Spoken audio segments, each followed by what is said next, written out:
আল্লাহ নবীর একজন সাহাবী ছিলেন।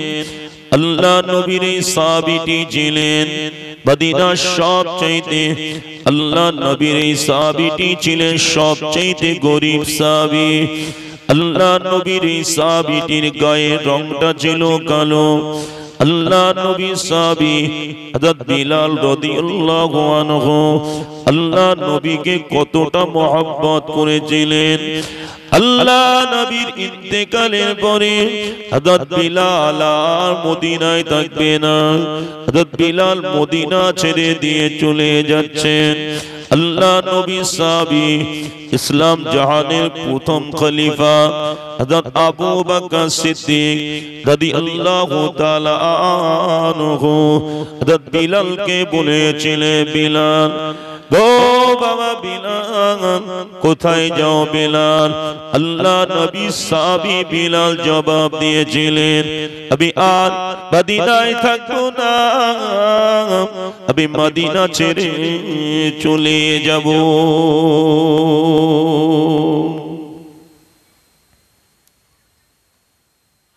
সাহাবী হযরত আবু বকর সিদ্দিক রাদিয়াল্লাহু তাআলা আনহু জিজ্ঞাসা করলেন, বিলাল কোথায় যাও? বললেন, মদিনা থেকে চলে যাচ্ছি। কেন? না, আল্লাহ রাসূল নেই, আর মদিনায় থাকবো না। আল্লাহ নবী সাহাবী হযরত বিলাল আল্লাহ নবী সাহাবী আবু বকর জিজ্ঞাসা করলেন, ও বাবা বিলাল, মদিনা ছেড়ে কেন চলে যাবে? আল্লাহ নবী কালো সাহাবী হাবশী দেশের বিলাল আল্লাহ নবী সাহাবী হযরত আবু বকর সিদ্দিক রাদিয়াল্লাহু তাআলা আনহু কে বলেছিলেন, ও আল্লাহ নবী সাহাবী ইসলাম জাহানের প্রথম খলিফা হযরত আবু বকর, আমি বিলাল ওই জন্য মদিনায় থাকবো না যে মদিনায় আমি বিলাল আযান দিলে আল্লাহ নবী মদিনা মসজিদে নববী শরীফে ইমামের জায়গায় আল্লাহর নবী চলে আসতেন। আমি বিলাল আযান দিতাম, আবার আযান শুনে আল্লাহ নবী মদিনা মসজিদে নববীর ইমামের জায়গায় চলে আসতেন। আমি বিলাল আযান দেব, আল্লাহ নবী মদিনা মসজিদে নববী শরীফে ইমামের জায়গায় আসবে না। আমি বিলাল ওই জন্য আর থাকবো না, আমি মদিনা ছেড়ে চলে যাব।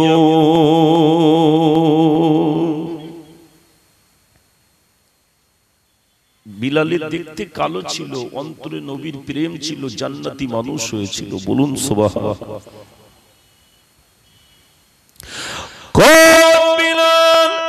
হে বিলাল আযান দিতেন, বিলালের আযান আল্লাহ পাকের আরশে মুআল্লায় পৌঁছে যেতেন।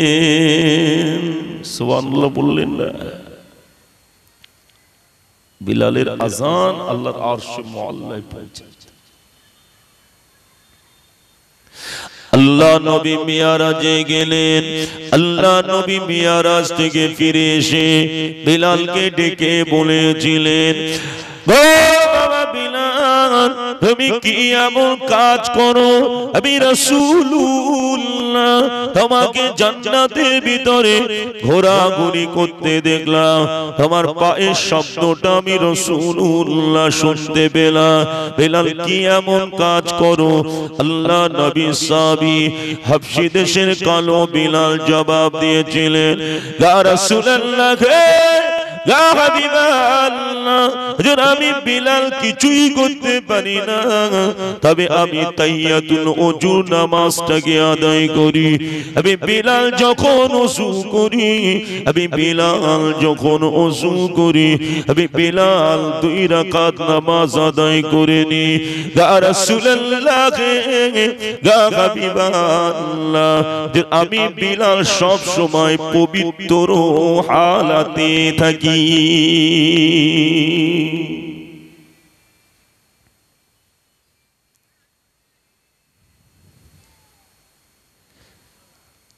আল্লাহ রসুলকে বড় মহব্বত করতেন বিলাল।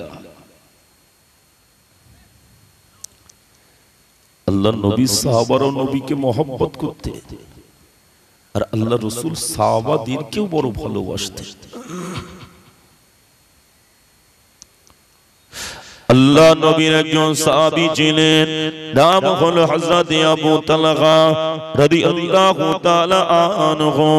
আল্লাহ নবীর কাছে সংবাদ চলে আসলেন আবু তালহা বড় অসুস্থ রয়েছেন। আল্লাহ নবী হযরত আবু তালহাকে দেখতে আসলেন। আল্লাহ নবী এসে দেখতে পান আবু তালহা বড় অসুস্থ অবস্থায় রয়েছেন।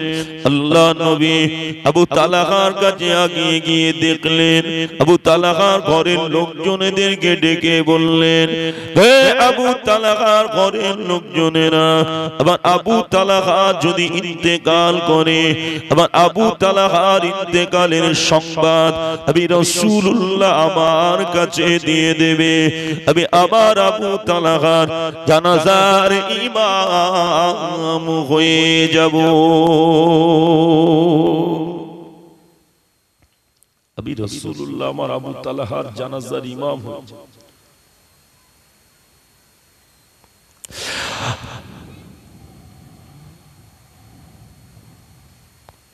আল্লাহ নবী আরো বললেন, সাহাবারা, আল্লাহ নবী আরো বললেন, এই আবু তালহার ঘরের লোকজনেরা, আবার আবু তালহা যদি ইন্তেকাল করে, আবার আবু তালহার ইন্তেকালের সংবাদ আমি রাসূলুল্লাহ আমার কাছে দিয়ে দেবে, আবার আবু তালহার দাফনের কাজ আমি রাসূলুল্লাহ নিজে হাতে করে করব।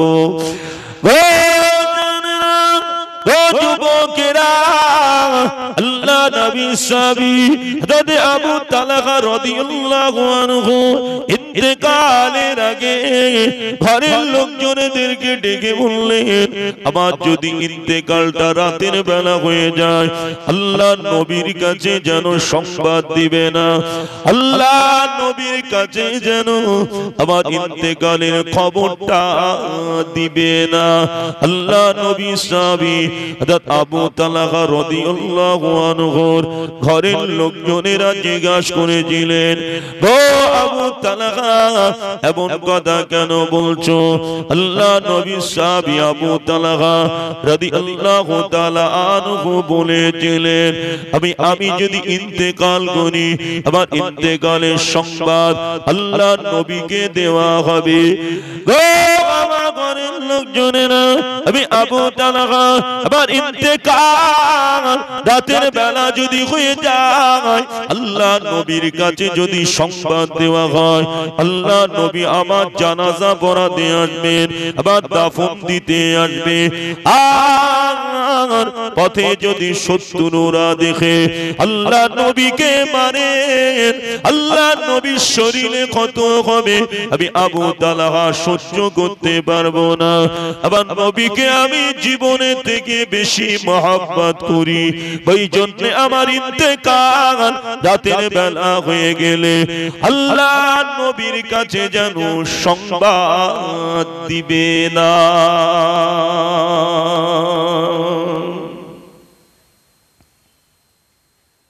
আমি আবু তালহা যদি রাতের বেলা ইন্তেকাল করি, আল্লাহ রাসূলকে যদি সংবাদ দেওয়া হয় রাসূল আসবে, আর পথে যদি শত্রুর আল্লাহ রাসূলকে মারেন, আমি সহ্য করতে পারবো না। ওই জন্য আমার ইন্তেকালের খবরটা আল্লাহ রাসূলের কাছে যেন রাতের বেলাতে দিবে না। নবী মুহাম্মদ আল্লাহ নবীর সাহাবী হযরত আবু তালহা রাদিয়াল্লাহু তাআলা আনহুর ভিতরে ছিলেন। আল্লাহ নবীকে কতটা মহব্বত করেছিলেন, আল্লাহ নবীকে কতটা ভালোবেসেছিলেন। আল্লাহ নবী সাহাবী আবু তালহা ইন্তেকাল করলেন, দাফন হয়ে গেল। আল্লাহ নবীর কাছে সংবাদ আসলো না, আল্লাহ নবীর কাছে সংবাদ দেওয়া হলো না। আল্লাহ নবী যখন পরে খবর পেলেন,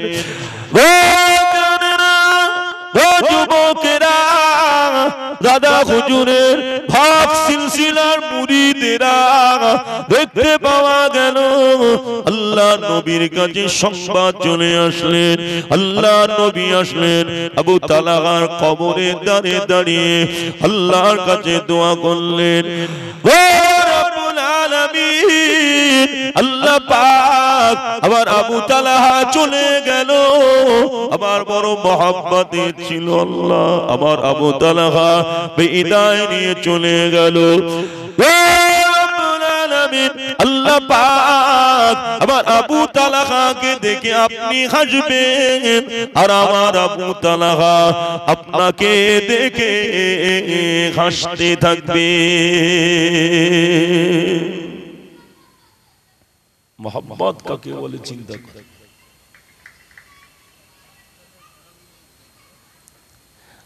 নবীর মোহাম্মদ তাদের অন্তরে ছিল।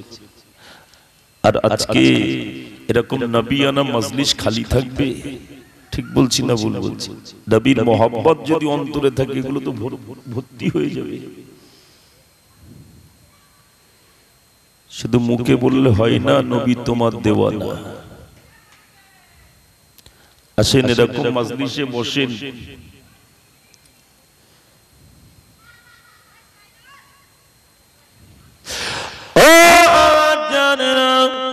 যুবকেরা, আল্লাহ নবী সাহাবী, আল্লাহ নবী সাহাবী বিলাল আল্লাহ নবীকে কি মহব্বত করেছিলেন আপনাদের কাছে বলছিলাম। আল্লাহ নবীকে মহব্বত করেছিলেন বিলাল, আল্লাহ নবীকে ভালোবেসেছিলেন বিলাল। বিলাল মদিনা ছেড়ে দিয়ে চলে গেল। আল্লাহ নবী সাহাবী বিলাল মদিনাতে আর নাই। আল্লাহ নবী একদিন স্বপ্নে বিলালকে দেখালেন, ও বাবা বিলাল, আমাকে কি তুমি ভুলে গেলে? আমার কথা কি তোমার মনে পড়ে না? বিলাল একটু মদিনায় এসো না বিলাল, আমি রাসূলুল্লাহ, আমাকে কি তুমি ভুলে গেলে বিলাল? বিলাল একটু মদিনায় এসো না বিলাল। আল্লাহ নবীর কালো সাবি হাবশী দেশের বিলাল আল্লাহ নবীকে স্বপ্নে দেখে আর দেরি করলেন না, দামেস্কে থেকে বিলাল মদিনার পথে রওনা দিয়ে দিয়েছে। আল্লাহ রাসূল বললেন, বিলাল তুমি আমাকে ভুলে গেলে? আমার কথা কি মনে পড়ে না? একটু এসো না।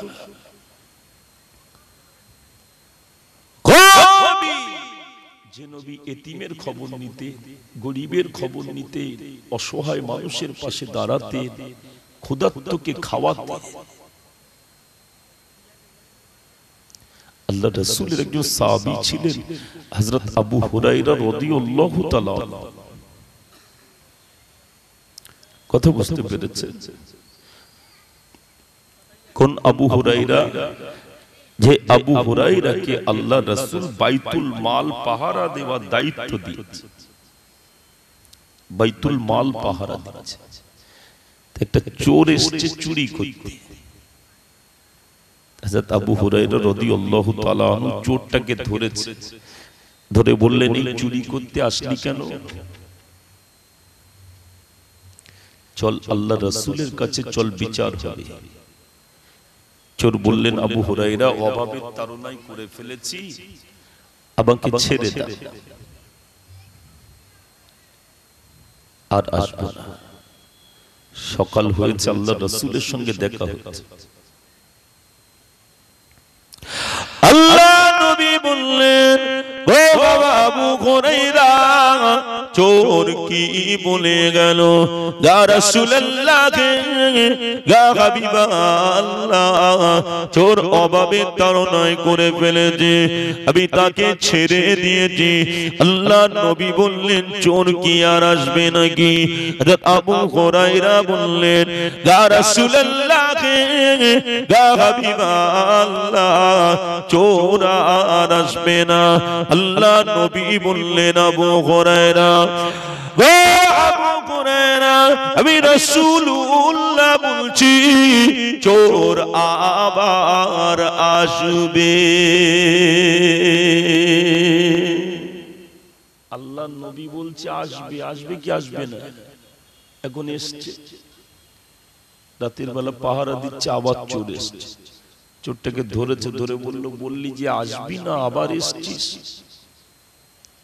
চল আল্লাহ রাসূলের কাছে চল, বিচার হবে। চোর আবার বললেন, আবু হুরায়রা, অভাবের তাড়নায় করে ফেলেছি, আমাকে ছেড়ে দাও, আর আসবো না। ছেড়ে দিয়েছে। সকালবেলা আল্লাহ রাসূলের সঙ্গে দেখা হচ্ছে। আল্লাহ নবী বললেন, ও বাবা আবু হুরায়রা, চোর কি বলে গেল? ইয়া রাসূলুল্লাহ, ইয়া হাবিবাল্লাহ, চোর বলে গেল আর আসবে না। আল্লাহ নবী বললেন, আবু হুরায়রা, আমি রাসূলুল্লাহ বলছি, চোর আবার আসবে, আবার আসবে। এসেছে। হযরত আবু হুরায়রা রাদিয়াল্লাহু তাআলা চোরটাকে ধরেছে, ধরে বললেন যে আসবি না বললি, আবার এসেছিস, চল আল্লাহ রাসূলের কাছে চল, বিচার হবে। চোর বললেন, আবু হুরায়রা, আমি একটা জিনিস তোমাকে শিখিয়ে দিচ্ছি, তোমার কাজে আসবে, আমাকে ছেড়ে দাও। সকাল হয়ে গেল, আল্লাহ নবী সাহাবী হযরত আবু হুরায়রা রাদিয়াল্লাহু তাআলা আনহুর সঙ্গে আল্লাহ নবী দেখা হয়ে গেল। আল্লাহ নবী বললেন, আবু হুরায়রা, চোর কি বলে গেল? আল্লাহ নবী সাহাবী হযরত আবু হুরায়রা রাদিয়াল্লাহু তাআলা আনহু বললেন, ইয়া রাসূলুল্লাহ, ইয়া হাবিবাল্লাহ, চোর আমাকে একটা জিনিস শিখিয়ে দিয়ে গিয়েছে।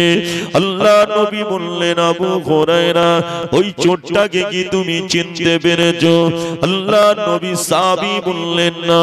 আল্লাহ নবী বললেন, আবু হুরায়রা, যে চোরটা চুরি করতে চেয়েছিল ও হলো শয়তান।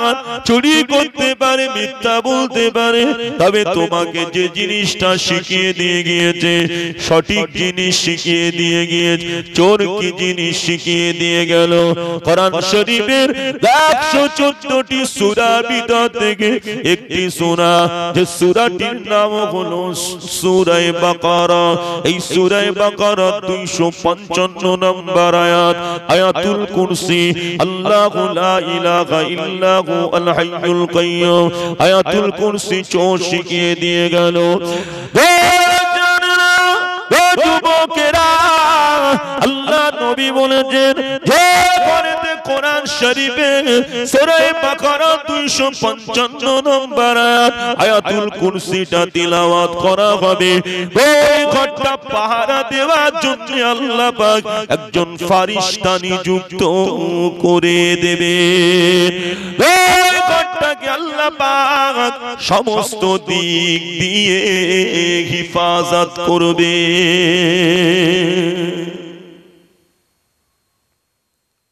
সেই আবু হুরায়রা ক্ষুধার্ত, কেউ খবর নেয় না, পাশ দিয়ে চলে যাচ্ছে, কিন্তু কেউ খবর নিচ্ছে না, সাথে করে ঘরেতেও নিয়ে আসছে না। আল্লাহর রাসূল আসলেন, এসে দেখলেন আবু হুরায়রা রাদিয়াল্লাহু তাআলা আনহু বড় ক্ষুধার্ত, হাতটাকে ধরলেন। আল্লাহ নবী মদিনা মসজিদে নববী শরীফ থেকে বার হয়ে হযরত আবু হুরায়রার হাতটাকে ধরে বললেন, আবু হুরায়রা, চলো বাবা, চলো আমার সঙ্গে আমার ঘরেতে চলো। আল্লাহ নবী আবু হুরায়রা রাদিয়াল্লাহু তাআলা আনহুকে ঘরে নিয়ে আসলেন। যুবকেরা, ঘরেতে নিয়ে এসে আল্লাহ নবী দেখতে পান ঘরেতে এক পিয়ালা দুধ এসেছেন, হাদিয়া দুধ এসেছেন। আল্লাহ নবী আবু হুরায়রাকে বললেন, ও আবু হুরায়রা, আসহাবে সুফফার ভিতরে আবার যত সাহাবারা রয়েছে সবাইকে গিয়ে ডেকে নিয়ে এসো যাও। হযরত আবু হুরায়রা রাদিয়াল্লাহু তাআলা আনহু চিন্তা করতে লাগলেন, এক পেয়ালা দুধ, আমি নিজেই তো ক্ষুধার্ত, আল্লাহ নবী আমার সবাইকে ডাকতে বলছে, এই দুধ সবার হবে নাকি? কিন্তু চিন্তা করেন, আল্লাহ নবী ডাকতে বলেছেন, অবশ্যই আমার আল্লাহ ব্যবস্থা করে দেবে। আল্লাহ ব্যবস্থা করে দেবে কি দেবেন না? আল্লাহ রাসূল ডাকতে বলেছেন, আল্লাহ রাসূল বললেন, আবু হুরায়রা যাও, সবাইকে গিয়ে ডেকে নিয়ে এসো। আসহাবে সুফফার ভিতরে কমপক্ষে 70 জন থাকত, বাড়তে বাড়তে অনেক হয়ে যেত।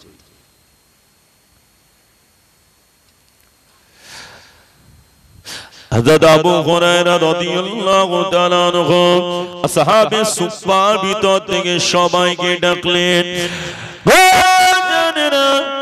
যুবকেরা, আসহাবে সুফফার ভিতর থেকে সবাইকে ডেকে নিয়ে আসলেন। বাবা, ডেকে নিয়ে আসা হলো। আল্লাহ নবী বললেন, আবু হুরায়রা, এই দুধের পিয়ালা সবার মুখে মুখে ধরবে, যতক্ষণ না সে তার নিজের ইচ্ছায় দুধের পিয়ালাটা সরিয়ে দেবে। তুমি জানো, তোমার নিজের ইচ্ছাতে পিয়ালা টেনে নেবে না।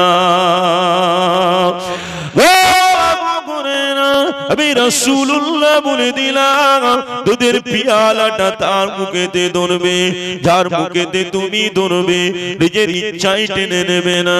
সে যদি তার ইচ্ছাতে সরিয়ে দেয় তাহলে টেনে নেবে। আল্লাহ নবী যত সাহাবা হুজুরেরা ছিলেন, আসহাবে সুফফার ভিতর থেকে যত সাহাবা হুজুরেরা আসলেন, সবাই উদার পূর্ণ করে পেট ভর্তি করে দুধ পান করলেন। আল্লাহ নবী আবু হুরায়রাকে বললেন, আবু হুরায়রা, এবারে তুমি দুধটাকে পান করো। আল্লাহ নবী সাহাবী আবু হুরায়রা রাদিয়াল্লাহু তাআলা আনহু পান করলেন।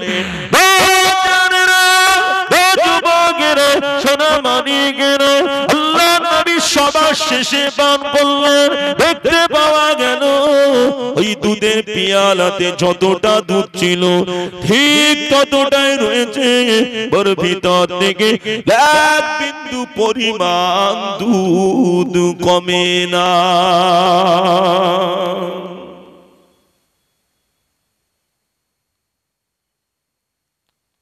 আবার নবীর হাতের দাম, মুখের দাম আছে না নেই?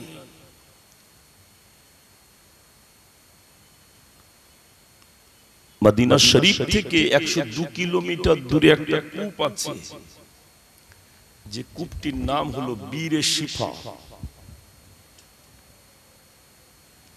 কতটা দূরে বললাম? 102 কিলোমিটার। ইসলামের প্রথম যুদ্ধ হয়েছিল বদরের যুদ্ধ। যে যুদ্ধে আল্লাহ পাক মুসলমানদের হাতে জয়ের পতাকা তুলে দিয়েছিলেন, আল্লাহ মুসলমানদেরকে জয়ী করেছিলেন। মুসলমানের সংখ্যা ছিল 313 জন, অন্যদিকে কাফেরের সংখ্যা ছিল 1000। আল্লাহ মুসলমানদেরকে জয়ী করিয়েছিলেন। আচ্ছা, সেই বদরে যে আল্লাহ ছিলেন, সেই আল্লাহ আজও আছে না নেই? এই বদরের যুদ্ধের কথা মনে পড়লে ফিলিস্তিনের মুসলমানদের কথা মনে পড়ে। ছোট ছোট বাচ্চার ইমানি তাকত, জীবন দিয়ে দেবে, আল আকসাকে ছেড়ে দেবে না। জোরে বলুন সুবহানাল্লাহ। তাদের জন্য আমরা তো কিছুই করতে পারি না, আল্লাহর কাছে দোয়া করে। আল্লাহ যদি সাহায্য করে, দুনিয়ার তামাম শক্তি হার মেনে যাবে।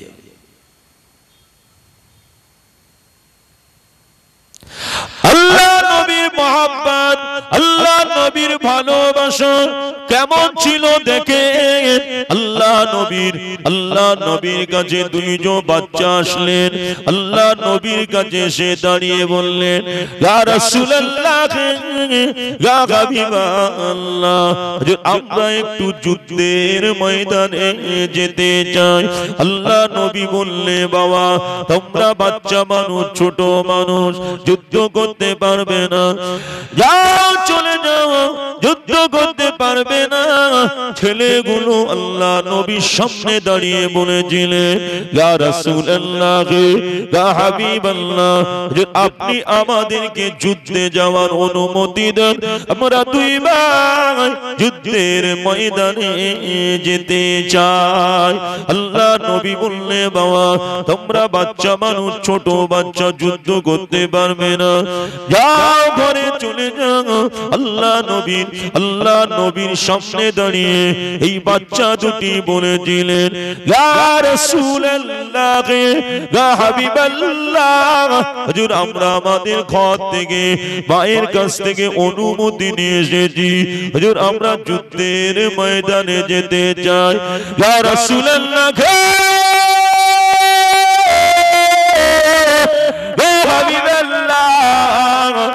আপনি আমাদের অনুমতি দেন, যুদ্ধে যাব।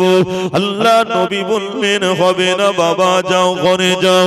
ছেলে দুটি বললেন, ইয়া রাসূলুল্লাহ, ইয়া হাবিবাল্লাহ, আপনি যদি আমাদের যুদ্ধের ময়দানে না যেতে দেন, আমরা আর ঘরে থেকে ফিরব না।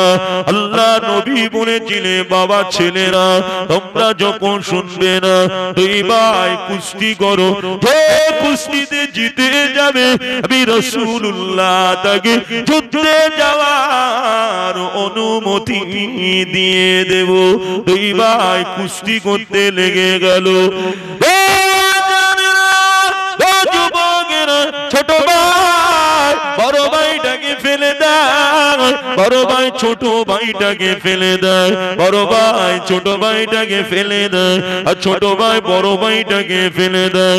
আল্লাহ নবী রণকৌশল বুঝে ফেললেন,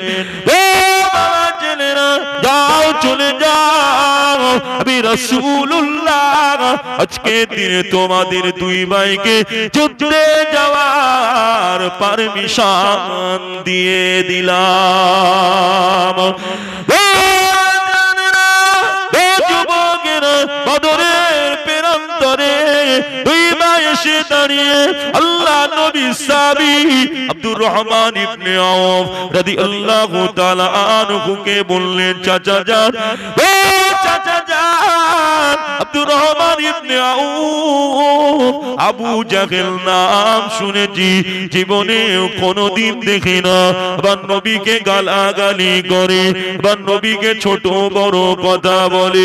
ইয়া রাসূলুল্লাহ, ইয়া হাবিবাল্লাহ, হুজুর আপনি একটু দেখান না ওই আবু জাহেল কোথায়, আবার নবীকে ছোট বড় কথা বলে, আবার নবীকে কুরুচিপূর্ণ ভাষা বলে, আবার নবীকে ছোট বড় কথা বলে। এই চাচা যান আব্দুর রহমান ইবনে আওফ, আপনি একটুখানি দেখান না। আল্লাহ নবীর সাহাবী আব্দুর রহমান ইবনে আওফ রাদিয়াল্লাহু তাআলা আনহু দেখিয়ে দিলেন, বদরের প্রান্তরে দুই ভাই সিংহের মতো নেমে পড়লেন। দেখতে পাওয়া গেল যুদ্ধ করতে করতে করতে করতে এক ভাইয়ের হাতে তরোয়ালটা এসে লেগে গেল। হাতের কাটা হাত নিয়ে যুদ্ধ করা যায় না।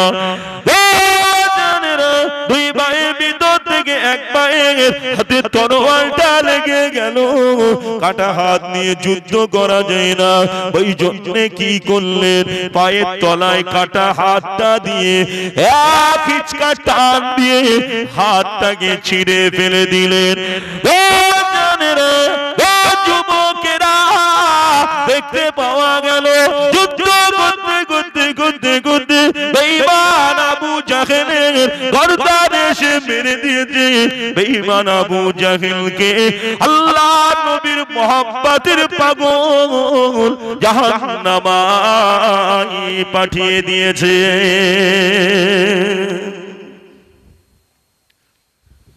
ওই বদরের যুদ্ধের ময়দান থেকে ফিরে আসছে, সাহাবা হুজুরদের বড় কষ্ট হচ্ছে, পানি পিপাসায় যেন বুকটা ফেটে যাচ্ছে।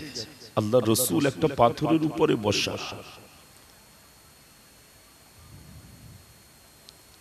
একটা পাথরের উপরে বসে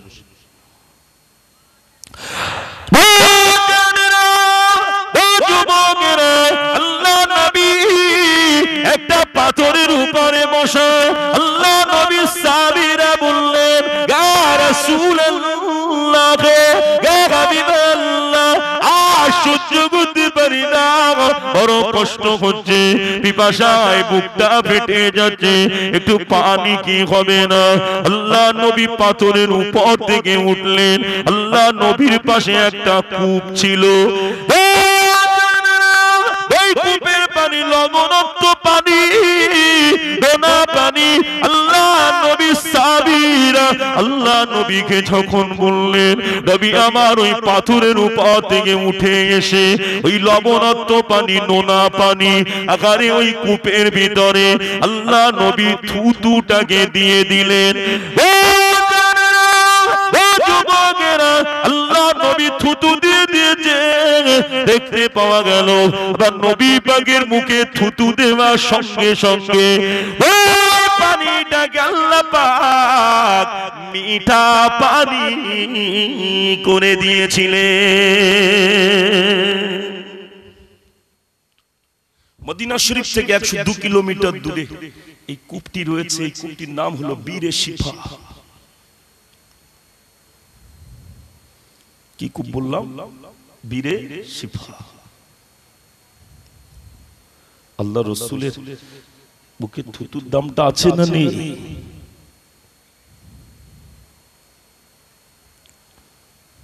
সেই নবী বিলালকে বলছেন, বিলাল আমাকে তুমি ভুলে গেলে, আবার কথা তোমার মনে পড়েন, একটু এসো।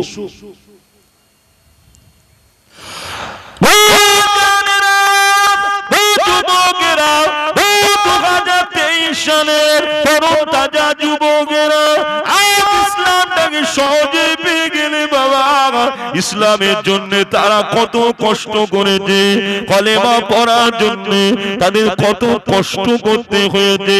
ইন্নাদ্দীনা ইনদাল্লাহিল ইসলাম, আল্লাহর মনোনীত একমাত্র দিন হলো ইসলাম। আল্লাহ নবী সাহাবী বিলাল ইসলাম কবুল করার জন্য বিলালের কত অত্যাচার করা হয়েছিল। আল্লাহ নবীর কালো সাহাবী বিলালকে আকারে দেখতে পাওয়া গেল মরুভূমির গরম বালির উপরে গলায় দড়িটা দিয়ে টেনে টেনে নিয়ে যাওয়া হয়। বিলালের গলায় দড়িটা দিয়ে মরুভূমির গরম বালির উপরে উটের পায়ের সঙ্গে লাগিয়ে দিয়ে আকারে টানতে টানতে নিয়ে যাওয়া হয়। আল্লাহ নবীর কালো সাহাবী হাবশী দেশে বিলালের আকারে শরীর দিয়ে চামড়াগুলো খসে খসে মরুভূমির বালির সঙ্গে মিশে যায়। উমাইয়া ইবনে খলফ বলেছিলেন, আল্লাহ আল্লাহ রাসূলকে ভুলে যা, তাহলে তোকে ছেড়ে দেওয়া হবে। বিলালের জবান দিয়ে আহাদ আহাদ শব্দটা বন্ধ করা যায় না।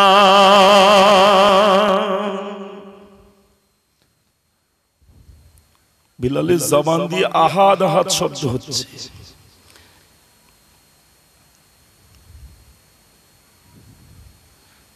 মরুভূমির গরম বালির উপর দিয়ে টেনে নিয়ে যাওয়া হচ্ছে। বিলাল এত কষ্ট পাওয়ার পরেও আল্লাহ রাসূলকে ভুলে যান না। উমাইয়া ইবনে খলফ বললেন, তোর অত্যাচার বন্ধ হয়ে যাবে, আল্লাহ রাসূলকে ভুলে যা। বিলাল বললেন, জীবন দিয়ে দিতে রাজি, আল্লাহ রাসূলকে ভুলে যাব না। মরুভূমির গরম বালির উপরে বিলালকে শুইয়ে দেওয়া হয়েছে।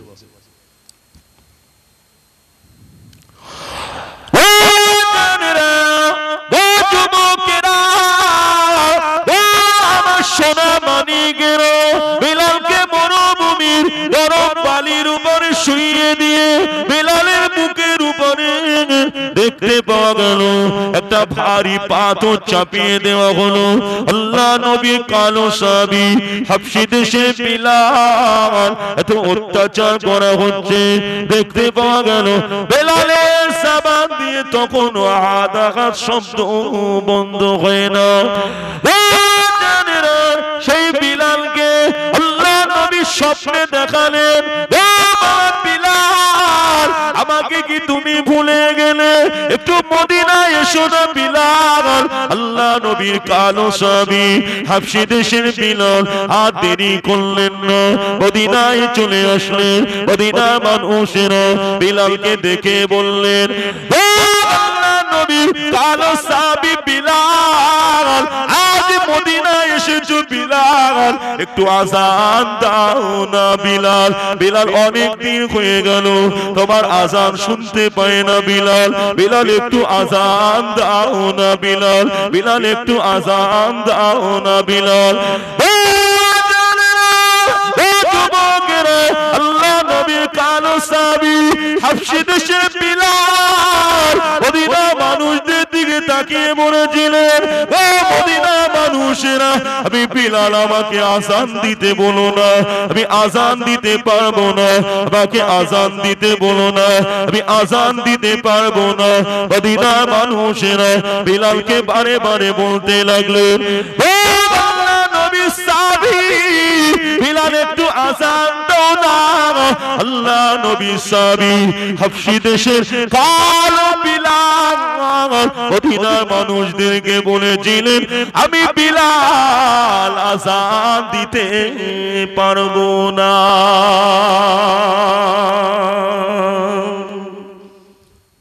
আমাকে আযান দিতে বলো না। মদিনার মানুষেরা ইমাম হাসান হুসাইনকে বললেন, আল্লাহ রসুলের নওয়াসা ইমাম হাসান হুসাইন মদিনাতে বিলাল এসেছে,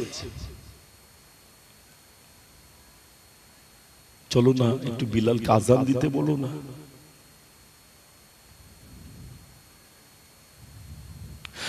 আসে তো ভেসে হাজরাতে বিলালের মধুর আযান, আসে তো ভেসে হাজরাতে বিলালের মধুর আযান। হে আযানে ছিল এমন প্রেম বুগুদ রহমান,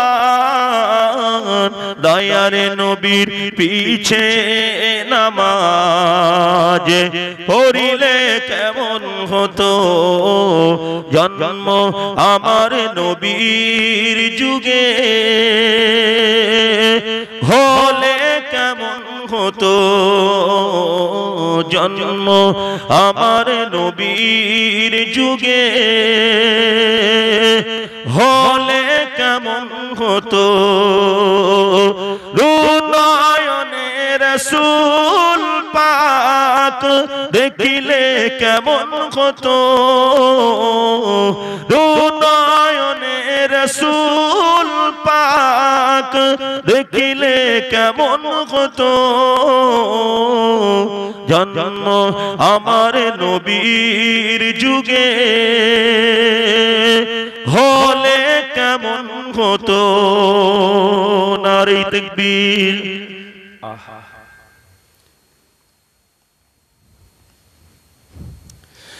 দিনই কত আলোচনায় থাকিতাম আমি মাধব,